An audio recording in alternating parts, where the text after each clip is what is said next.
Hello, everybody, and welcome to a new episode of the Showcast, the podcast that brings you candid conversations from film festivals and film markets around the globe, brought to you by The Film Verdict and hosted by yours truly, Matt Micucci.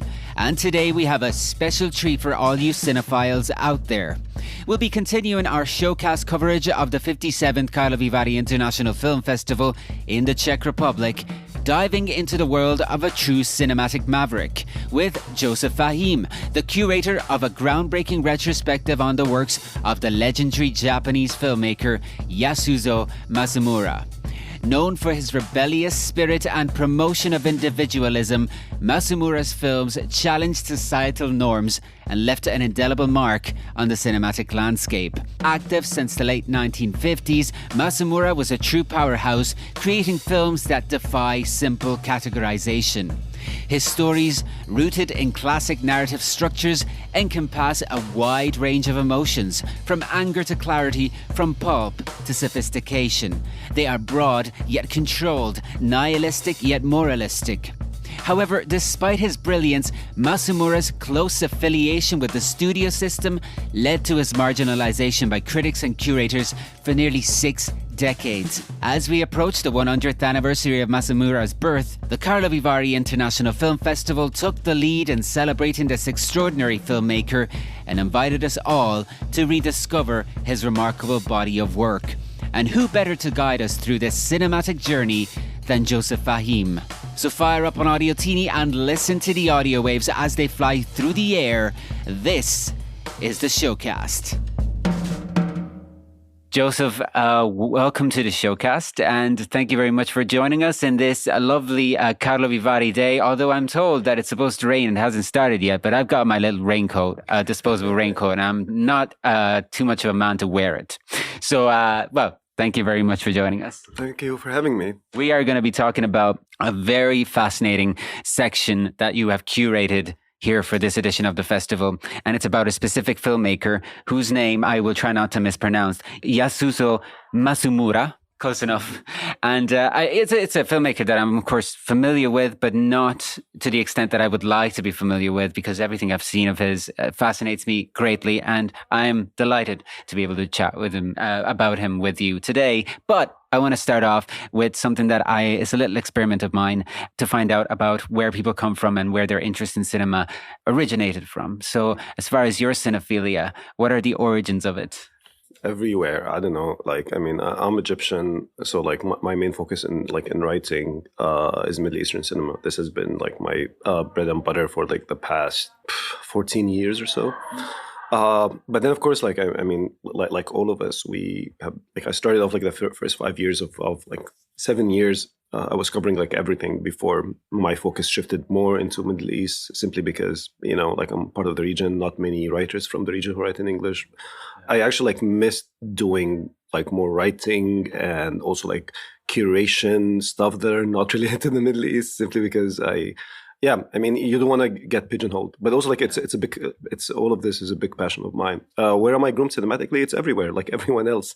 Yeah. It's everything from Godard and classic cinema and Antonioni to genre cinema of late, and the Italian crime movies of the 70s, and but just everything really. Yeah, doesn't that what makes cinema exciting? That you come from so many different disciplines.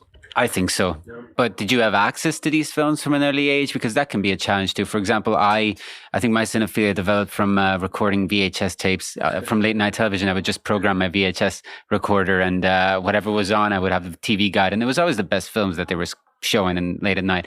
But did you have access to it? What was that? I was the same. I had no access to it whatsoever. I mean, I grew up between Cairo and California, and neither, it was quite difficult getting before DVDs and stuff, because I grew up in early 90s. So everything we had was just VHS, and not everything was accessible. And when you're a kid, I don't know, 10, 11, 12, it's very difficult getting these VHSs. But I actually used to read about films. I read about Bergman. I had read the Bergman book Images before I actually saw any movie of his. Same thing with Buñuel, same thing with Antonioni's. But I think the one thing that I miss about that age is we had great appreciation. Like one of my favorite things I used to do is, or like this is how difficult it was. We used to get NTSC VHSs from the US, and then back in the day there was no VCRs that multi-system. And this was something advanced that we had it, I don't know, like in the mid 90s or like late 90s. But we used to convert the NTSC tapes to Palsicam, and the picture was shit. It was awful. But this is, we had to fight for every single movie we get. I still remember that the first time I got the Seventh Seal, and the first time I got Kieślowski, and I felt like unlike this day and age, I don't want to sound too old, but there was definitely, we felt like a lot more appreciation for every single film we got, more than now it's just like a click of a button and you get everything. Although it's not necessarily like the same with everything now, because somebody like Masumura is a lot more elusive to get. Who was your first cinematic obsession? Maybe someone that you first wrote about and decided that you wanted to study, not just watch his movies passively. I was obsessed with Kubrick. I guess like every young film fan, but also growing up in a very Christian background, and seeing this guy and make you question the world and everything, and also cinematically the kind of Song Space Odyssey and stuff like that. I was obsessed with Kubrick. Nothing original whatsoever. Bergman came later with the Christian thing, which was obsessed. I don't and then afterwards it was really all over the place. But Bergman and Kubrick for the longest time were our biggest obsession. And then it was that turning point when I discovered Uzo in college, or maybe at the end of high school. And he has remained he has stayed with me for all this time. The only tattoo that I have was written on Uzo's grave, the Mew. Yeah. Right. Yeah. Wow. That's how obsessed I am with Uzo. It's the only one. So far, are you thinking about So far, probably get more. But. As you can see, I'm a big tattoo guy myself. Within your career, then, if we can jump ahead, you have kind of been linked with the Karlovy festival for some time, right? It's been my home for the past 2015. Officially worked with them 2016. And I mean, my main thing was me handling anything that has to do with Arab films, Middle East, but mostly Arab, of course. And it just started there, I mean, the major thing that I also I was very proud to have contributed to is the grand section, the Eastern Promises. We opened up to the Middle East, or especially to the Arab world, for the first time. And then we had 4 winners since we opened up to the Arab world. Yeah, Carol is a big brother. It's the festival has been my home for many years now. I also I don't want to get into politics and get into a lot of things, but I mean, I'm not very welcome politically in Egypt, my home country. So 2015, nobody wanted to hire me for all kinds of political reasons, and the first place to open up its doors for me when I was almost restarting my career was Karlovy. So I've done a lot of things, and I wear so many different hats. I work with funds, and I write, and I do all of these things. And now we're doing a short movie. But yeah, Karlovy has always had a special place in my heart, and things that got more excited when we started doing these retrospectives, and it's been even extra exciting since then. So this is the third retrospective that I curate, or I co-curate, and it's been very exciting. If you feel like not getting into it, we won't get into it, but what are the political reasons why you were kind of, let's say, alienated from your native country as film industry? It's a well-known story. No need to get into details, but my stance against the current regime is very well known, and I've written things, and I only did one edition of the KVIFF Film Festival, and the regime did not like what we did. But my existence in Egypt is almost unacknowledged, so I don't get invited to any film festivals. Nobody cares. But at the same time, you feel that you have a privilege, because I can make a living not working in Egypt, and so and I have a voice. So you want to talk about things that many writers and many people cannot write about. But then of course it comes with a cost for your security or something like that. I still go there, and my place is still there, but like anybody who writes against the regime, even if they're not punished, like, I mean, thankfully nothing has happened to me, but at least they get sidelined. And so this is where I am right now. Yeah, it does sound like it comes with a price, all right. I can't even imagine, really, to be honest, going through something like that. Let's carry on and talk about this Masumura section, which is, like I said, I'm fascinated by the director, but when it did first occur to you that it would be a great idea to put together a section about this filmmaker that really is not as well known as other of his contemporaries, I feel like. So honestly, I mean, like me and Karel, we joke about this, but this is really how it happened. So every year, I mean, he drives us. He graciously enough and kindly enough, I'm usually in Berlin with my girlfriend, and I take the train to Prague, and then he drives us from Prague to Venice, for the Venice Film Festival, where he also handles the children jury in there with the Venice Days. Mm-hmm. So it's like 9 hours, like on one way and 9 hours on the way back. And, we end up always chat about like everything in life. And so and then, okay, so let's think of retrospectives. What do we do now? And this is honestly how it started. On our way back, we were like, brainstorming ideas after finishing talking about everything. And I think it was, I'm not going to get into this because this has been like the biggest nightmare of the past year for me was, it was after I saw like this terrible Netflix movie called The Swimmers, which made me think about... what's it called? The Swimmers? Yeah, The Swimmers. It was Netflix. No need to get into it because it was... It's a sin to promote mediocrity.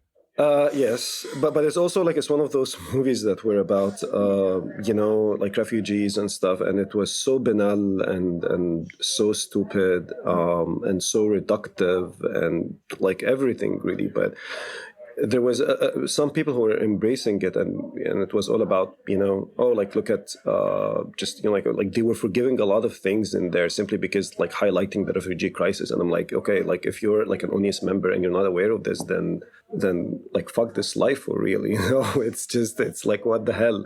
Like I was thinking a lot about like mainstream cinema at the time. Like I come from a family that is they only do Netflix. They're the complete opposite of me. So whenever like I'm in LA, I get confronted with a world that has nothing to do with cinephilia. And yeah, like you always assess, okay, like, I mean, like mainstream cinema, it's possibly at its lowest point in history. And like, I remember like many of the things that we were, okay, like this director, dead or alive, this, that, this, blah, blah, blah. And before like the festival, I think I watched a couple of movies of his, Black Test, Car, and of course Red Angel. And I was completely blown away by it. And I was just like tipping my fingers in it.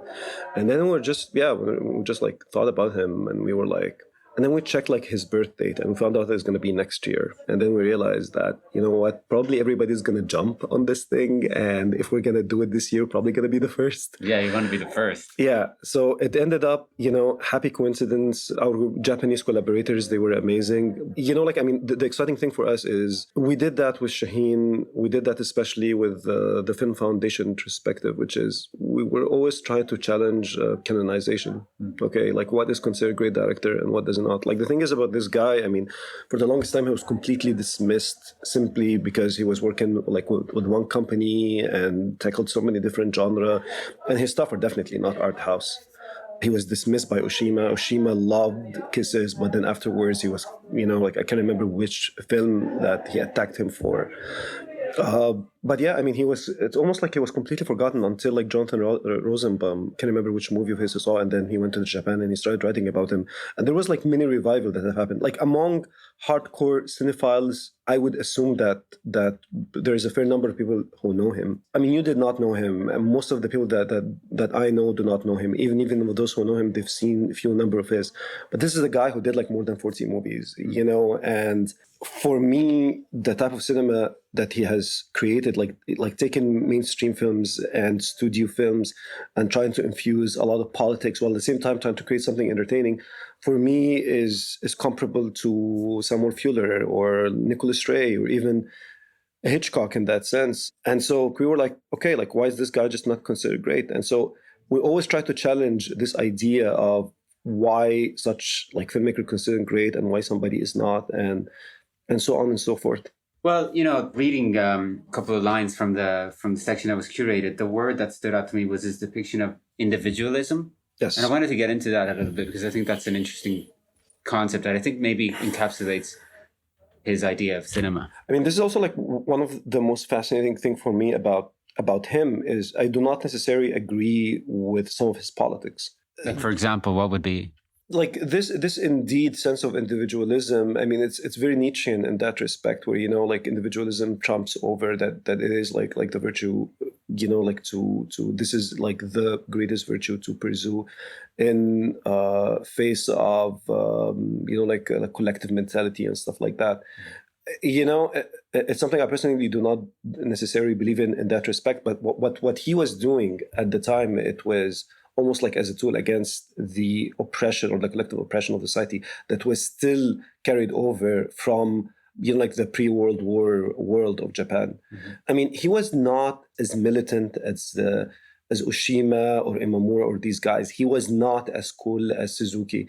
But the fascinating thing is there is, in spite of him tackling so many different genres, there is something very consistent about his ideas in all his films. And individualism, or individuality, to be more accurate, is definitely one of them. Yeah. It's also like when you compare him to some of the names that you mentioned, there's something a little maybe rougher around the edges, a little more rugged than other.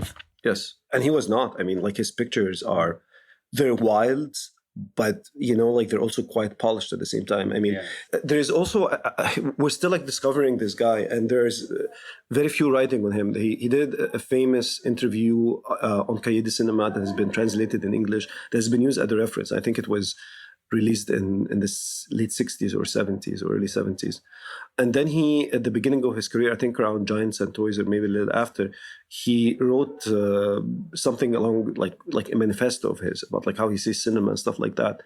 I think he might have written another one as far as I remember. But that, for example, is inaccessible. It's only available in Japanese. And so like the scholars, the English scholars who wrote about him were like referencing the Japanese source, but we do not have in English, and I'm not sure in French or not, like an actual transcription for this. Like as I said, like his stuff were quite polished and everything, but he was his idea of what would create like a good cinema, it feels, at least from his writing, was somewhat fluctuating. But one of those things that has changed along the course of his filmmaking is how he sees like visuals. I mean, in that famous Cahiers de Cinema interview, he was completely dismissing visuals. He was like, for me, it comes like in the second place. For me, it's all about like storytelling and stuff like that. But then, especially like his, I mean, also like critics dismiss that the fact that he does not have like a signature visual style, which I do not agree with. There is actually something very Masumurian, like if that a term we can use to describe some of his visuals, like the use of negative space and like how like the characters are situated in relation to the spaces they're in, the close-ups, a lot of things you can pick up on and you can dissect. But like, for example, like when he was asked about Iruzumi, the woman tattoo, because it was photographed by Megawaki, or I'm maybe completely butchering his last name, the great photographer, the good cinematographer of Micucci, also like shot Rashomon. He shot like a few movies of his, but the woman tattoo is probably his most famous one, and it's ravishing. It's completely entrancing. But in later interviews, he entranced like that. Like this is not what he intended. That like he felt like the visuals like overcame like the storytelling. But again, even in his later movies, even in his earlier movies, there is something that is visually entrancing in there. So this is why, like I'm saying, like I felt like many of the things that he was saying in comparison to the cinema I was creating, there were a lot of contradictions, and we're still discovering them. And I think this section will definitely help highlight some of them. But when it comes to selecting the films from an oeuvre that includes almost 60 films, how do you do that? How do you set about, completing this task? Because we're talking about this section includes how many films? I mean, it could have been 9. We decided for 10, and Carol was kind enough to give me one more, and the team, so it was 11. But we could not go more than 11. It was rough. Again, my colleagues in the festival, they they like some films, and I like some films, and it was like also like going back and forth on this, and they were very helpful and very kind also like to give opinions. But at the end, I mean, we were like, first of all, it was okay, like what's available. I mean, there's some movies that I really wanted, but like they were available just on like Steadicam. There's one movie that I really want called the Sex Check, and I think it was only like available in beta. So it was very difficult, to have had. We were concentrated on like some of the movies that has restorations, and then the idea of subtitles and everything. But the idea is we wanted to cover his beginnings, especially his first two movies, Kisses and The Blue Sky Maiden, and then try to tackle every of the different genre that he has created and different chapter in his life. Till and we stopped in 1969 with Blind Beats, which listen, he did afterwards, even after the bankruptcy of Dai, I think in early 70s, he still did some fascinating movies afterwards, some really good ones, including Lullaby of the Earth, for example, which would have loved to have screened as well. But Blind Beast was sort of, I felt, and many felt as well, was his last big hurrah. But yeah, we wanted to cover, the satires, the film noirs, the gangster movies, the war films. And of course, there was some films we cannot not have. So we had to have The Red Angel, and we had to have Giants and Toys. So, I mean, it just came organically like that. But it was, I still remember my initial list. It was, I don't know, 25 titles. Yeah. And narrow it down was incredibly painful. But this is why, I'm saying to everyone, this is definitely not the most super comprehensive Masamura retrospective in the world. It's almost like an introduction because, as I said, I mean, there's so much to discover in this guy, and maybe 4 or 5 movies that I'm dying to see of his are not available, and they're yet to be discovered. So we're almost just giving almost a taste of the cinema of Masamura. It's obviously a delight for contemporary audiences that get to experience films of his, but also it draws attention to the fact that, like you said, something that came into consideration as you were making the final selections is that restoration, preservation continues to be a challenge. Listen, the Japanese are brilliant and excellent in that. Oh, yeah. I mean, our friend Miki from the Right Holders, the company, she's in every single Masamura screening, and she's there from beginning to end, and she sees everyone, multiple screenings. I'm like, if that's not dedication, I don't know what that is. With Masamura, some of the unavailable titles simply has to do with rights, not necessarily restoration. But restoration has bigger. If we really want to talk about the impediments of restoration, I would say the Middle East and where I come from and the politics of it. That's when things get really messy and painful, also because of what's available and what's not, and the state of preservation is so miserable, and the fact that the political forces who own these things and how they, I mean, the Japanese and some parts of many of the other filmmakers are breathe in comparison. What's really exciting that we're having in Karlovy, because you create a retrospective and you never know how people react to these films and people will come or not, but every single screening, I'm not sure how many films you've seen of his, but less than 10 for sure. But some of the ones that no, unfortunately none in the screenings themselves. Yeah. But I'm hoping to. Definitely. Hopefully, it's almost every single screening is packed. There is a great excitement. The first day, only the first day was a bit slow, and then word gets around this guy is exciting, and then it's almost packed every single day. This morning, 8:30 a.m., there was a party last night. We were all trashed. And then I wake up and it's at least more than half of our, the majority of our biggest screen at the Grand Hall, which is 1,200 seats, is almost full. 8:30 in the morning. It's incredible. There is a passion for that. And I feel people are just hungry to discover more films and to discover more voices. And when there's that trust, we've also been building trust for the audience, because I feel every single retrospective we've given them have been a success, and they found some great gems in it. So this is why it's coming back for more. So this is why I still believe in film festivals. You cannot create this online. As much as I love streaming, and I'm on the Criterion channel and a movie almost every day in my regular life, but sense of discovery, of people talking, of people just wanting to debate. You cannot create this online. I also embrace streaming media. I think it's great, but the physical stuff, you can't replace it. Actually, I feel it's coming back stronger than ever, especially for these films of the past, which are always worth rediscovering. Yeah, I don't know if you agree. And I honestly, it warms my heart, and I still don't understand how it's coming back. I don't know what it's indicative of. But is the real future of the cinema in its past, ironically? I believe so. And I'll tell you why. And I'll tell you like why this retrospective matters. I mean, like I wrote this and I keep like telling this every time. But I mean, once again, mainstream cinema just doesn't have to be so like dumb and stupid. And I think when you look at these films, you realize what we've lost along the years, which is, you know, like the political urgency, like the aesthetic adventurousness. Also, like, I mean, back in the day, you know, I mean, like right now, I feel like the line between the mainstream and the art house, if these are like valid terms and hazy as they are, is just, or like this gap, I mean, is growing bigger and bigger.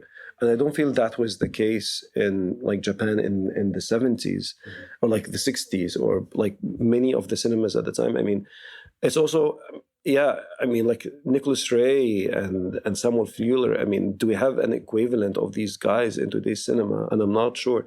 Again, I'm not dismissive at all. I like of modern cinema, of contemporary cinema. I still believe we're creating great cinema, but I feel that there was something more dynamic in possibly the mainstream cinema of the time that shows us like a different side of movie making that has simply disappeared now. And I think it doesn't just like interest audience. It's because I don't think audience are like that cerebral.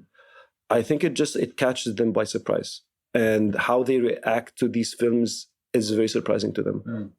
But it's been a fascinating conversation. Thank you very much for joining us. Thank you guys for having us, and thank you for your interest. And guys, check out the films of Masumura. Definitely. Yeah, there's going to be, you know, I'm just saying, there's going to be lots of revivals. A lot of people will be interested. Just remember, we did it first. Exactly. I hope you enjoyed our conversation with Joseph Fahim, curator of the retrospective on the works of Yasuzo Masumura at the 57th Karlovy International Film Festival in the Czech Republic. It was truly an enlightening exploration of a filmmaker whose legacy deserves to be rediscovered. If you're into film as we are, make sure to subscribe to the Showcast wherever you get your podcasts so you never miss an episode.